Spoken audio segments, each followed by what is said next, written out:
If you're a Latter-day Saint, you've almost certainly seen this document. It's called The Family, a proclamation to the world. And for millions, it's a foundational guide to life, love, and eternal purpose.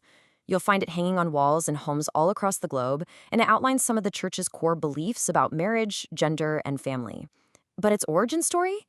Well, it's a little more complex than you might think. And right at the heart of it, you have this one powerful declaration. It's a clear, direct statement that really is the bedrock of the church's teachings on family. What it's saying is that the family unit isn't just some social construct we came up with, but it's a divine institution, totally central to God's plan for all of his children. So, this brings us to the big question we're exploring.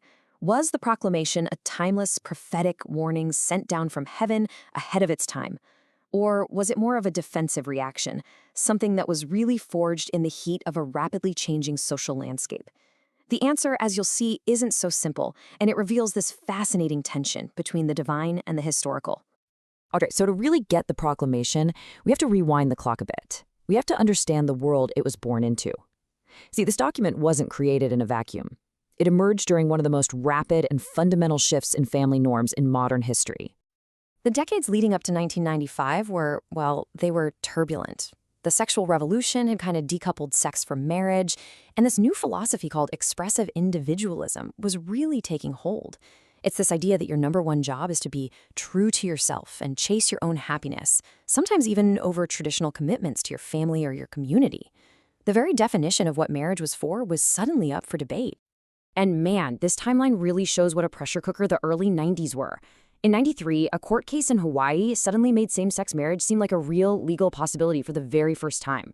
The next year, the UN's International Year of the Family took these debates to a global stage, and church leaders who were at UN conferences in Cairo and Beijing came back pretty alarmed. It was in this exact moment of legal and cultural anxiety that the proclamation was issued, just 1 year before the US passed the Defense of Marriage Act. All right, so let's switch hats for a second and look at this from the perspective of church leadership. For them, all that social context wasn't the cause of the proclamation, but it was the reason a divine response was so urgently needed. This is the view of the proclamation as a prophetic warning. This is what President Gordon B. Hinckley actually said when he first read the proclamation out loud to the world. From this point of view, the document was meant to be an anchor of eternal truth in a sea of confusion. It wasn't a political statement, but a spiritual warning and forewarning to help people navigate what he called the deception concerning standards and values. Now, a really key point for understanding this view is the distinction church leaders make between policy and doctrine. Policies, like how things are organized, they can change, but doctrines are seen as eternal, unchanging truths. The proclamation, they argue, is squarely in that second category. It's a restatement of foundational principles that have been around since the beginning. And to really drive home that this came from God, leaders like President Dallin H. Oaks have detailed the methodical, year-long process that went into creating it. This wasn't some memo that was rushed out the door. No, this involved long discussions, prayer, drafting, and constant revision by the highest governing bodies of the church. They described it as a revelationary process, getting truth line upon line, or, piece by piece, through ongoing inspiration. Okay, but that's not the only way to look at this. There's another lens we can use, one that's rooted not just in faith, but in history and social science. This perspective sees the document as a powerful, but also deeply contextual product of its time. So a really fascinating parallel comes from biblical scholarship with a concept called Haustafelen. It's German for house tables.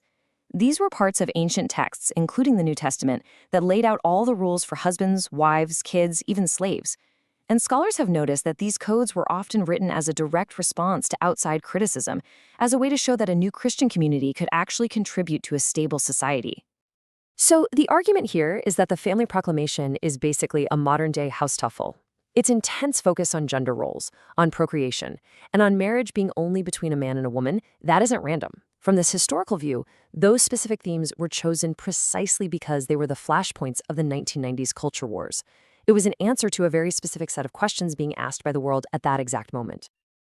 And you know what? There's actually a precedent for this kind of thing right inside church history. An article in Sunstone magazine points to the church's teaching on marriage itself. Back in 1835, the church's scripture explicitly condemned polygamy to shut down rumors. But then, by 1853, after the church was more established out in Utah, leaders were publicly teaching that plural marriage was a divine institution.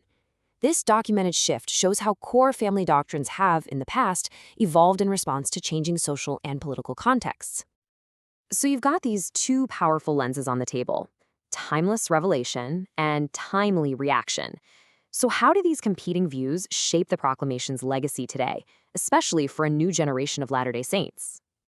Well, let's see what the data tells us about how people feel today. A 2016 survey of Latter day Saints found that on a lot of the moral issues in the proclamation, like the wrongness of extramarital affairs or having kids outside of marriage, there's actually broad agreement across the generations, from boomers all the way to millennials. But then you get to this slide, and this is where that consensus just completely breaks down. On the topic of homosexual sexual behavior, a massive generational gap opens up. While older generations overwhelmingly see it as morally wrong, only half of the millennials surveyed agreed that even married homosexual sex was morally wrong. This is the central point of tension today. And that really gets to the heart of the proclamation's dual legacy. It absolutely remains a sacred, revelatory guide for millions. But at the same time, its teachings, especially the ones that were forged in the specific cultural battles of the 1990s, are creating a profound point of tension and questioning for a younger generation living in a very, very different world. So, what's the final verdict? Revelation or reaction? Well, maybe there isn't a simple answer. Perhaps the most telling summary comes from President Oaks himself, who called the proclamation a test for this generation. And that kind of reframes the whole debate, right? It suggests its ultimate meaning isn't found just in its history, but in how each of us today chooses to understand it and live with it, which really leaves us to wonder, what will its final word be?